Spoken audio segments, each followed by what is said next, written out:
Hey everybody, sorry for the background noise. The guys are getting ready to lock up for the day. This is Dustin, RV Specialist at California RV Specialist. And so we'll say, oh, he already went inside. Anyways, this Grand Design Imagine's here, and it came in for a couple different things. We're doing some maintenance repair on it. The guys did a wheel bearing pack on it. And you said this one, we did a wheel bearing pack on it, and everything was, the brakes were good, all that fun stuff. The brakes are good, but when we did the suspension check, there was all kinds of play. The bushings were all worn out. Yeah. Plastic bushings. I called the owners earlier and I told them, and then told them obviously about upgrading the suspension kit too as well to the thicker shackle link. So it's just like that last one we did where all the suspension was all loosey-goosey, huh? Absolutely. Tons of play. Brakes are worn out. Yeah. It's typical. Very cool.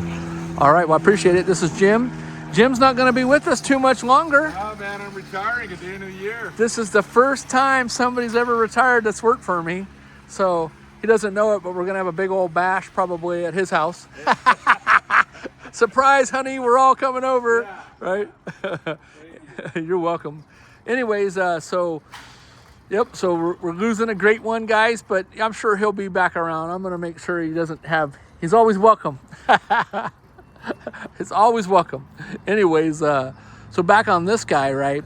And I said the customer's going to see this because we spoke, and so we are changing the center equalizer, the stock center equalizer, and we're going to be replacing the shackle links as well to a thick shackle link. And so, yep, you can see right there some of the play in the bushings. That's just one side where it's split open. So when those nylon bushings go bad, and you can see half that one is completely gone. When those bushings go bad, then you start to get slop and play, and all the suspension will start jumping around. And then what it will do is it can also oblong the hole. So see those splines that's in the leaf spring hanger? It can oblong the holes, cause damage to those as well. I'm not sure if this one is also getting any framework done on it. I'll have to check, but you know, the L or the V-shaped hangers, even if it's not something we're down the road, you might consider that. You can see where the guys have had to remove like the LP lines and stuff out of the way, just disconnect them and then reinstall them. It's just bolts. So to get stuff out of the way, like I said, they have to cut the actual brake wires to drop the axles completely down. They're taking off all the U-bolts, which you can see the U-bolts that are down here. And when they go back on, we're going to be putting in wet bolts. So the shackle links itself, right, those are non-greasable. We're going to be putting in greasable shackle links.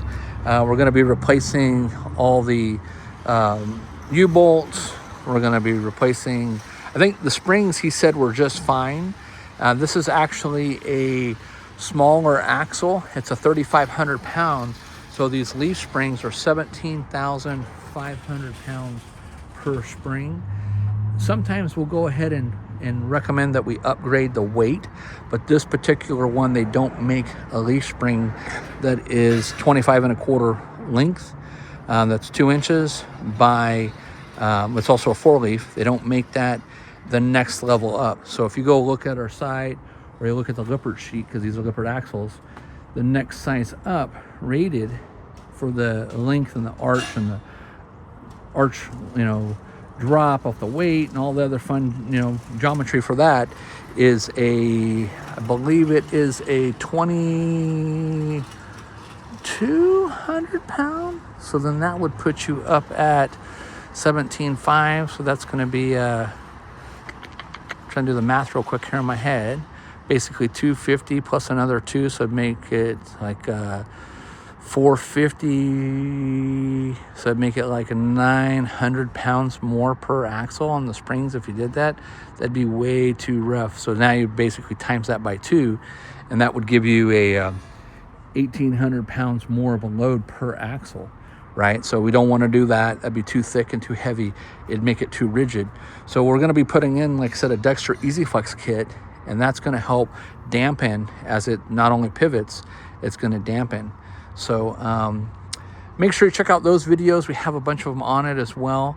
Again, if you're watching this, you know, I haven't gone back through myself, and I don't know if I've already looked it over or not, but we always recommend bug screens. We're always recommending to go back and reseal the bodies, to do deflection water services on them, because sometimes there's a lot of stuff that's not sealed on them. We always recommend to upgrade the windows to the same glass that's this color, and do the the thin shade in it or some shade, whichever one. This one's actually a 23 LDE, and I don't remember the year, so I'll go walk over and look at that. It is nice. It has the cameras in it and the side view cameras, which is awesome.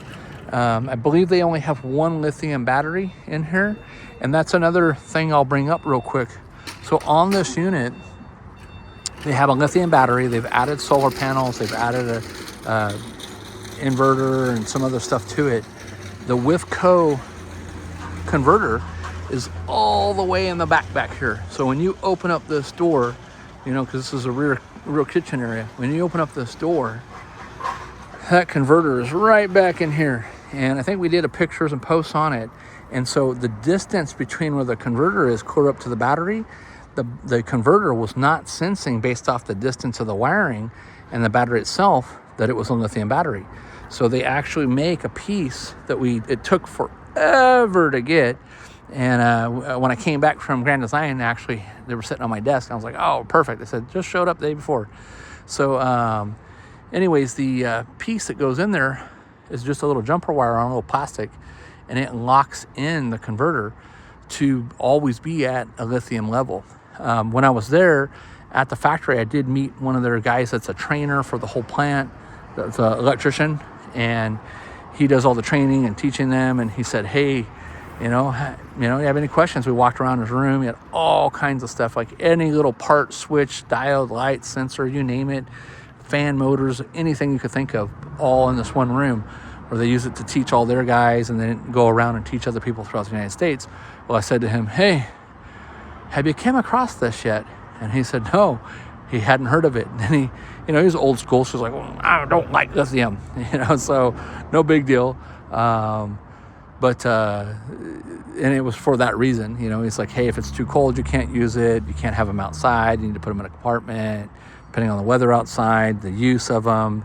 Yeah, they last longer, but he was old school. So just throw in a couple 6-volt AGMs and be good about it.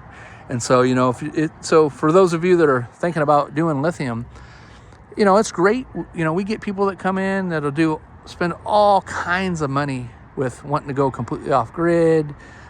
We just did a cabin here a while back, or a condo is what they refer to it. And I believe it was a Forest River.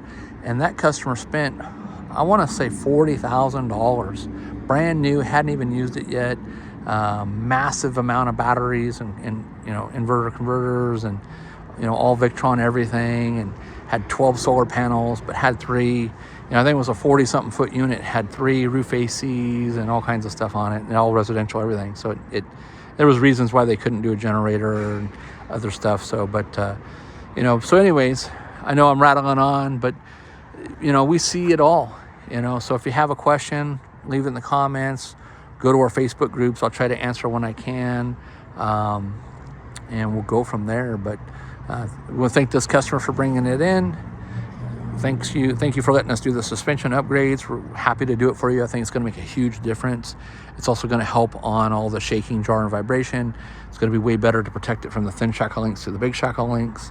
I'm glad you did your wheel bearing pack, and I don't know what else we're doing on it for you. I think there's a small little list, but we appreciate the business. We appreciate the work. Looks like we might need to adjust your weight distribution hitch bars when you come in to pick up too. So, and actually, what the heck? Oh no, there's the bolt. I was thinking, wait a minute, they didn't bolt the bottom bolt on. So, you just check into those when you get back to make sure that they're adjusted correctly. But, there's always something on these. So, and people don't realize how much maintenance there really is on a travel trailer or fifth wheel or even a motorhome. So, all right, you guys, well, stay tuned for more. This is Dustin, RV Specialist. If you haven't joined our RVs group, check out our website. We have every major manufacturer group out there. Our Grand Design group, I believe, is at 41,800 members now and growing. I gave Grand Design some info when I was there. I said, hey, do you realize in the last 60 days, there's been 4 million views in that group? And, when I don't reply back right away, just understand that between the posts either that I'm posting are the posts that everybody else posted. And that same 60 days, there was 16,000, I think 850 something comments and posts in that group in that 60-day period. So, you know, if I don't reply back, you know, hopefully others are helping you, and I go back and check on them early mornings, nights, and weekends. So try to keep up as best I can, but it is a lot to undertake. So, all right, everybody, stay tuned for more, and thanks so much for watching. Bye-bye.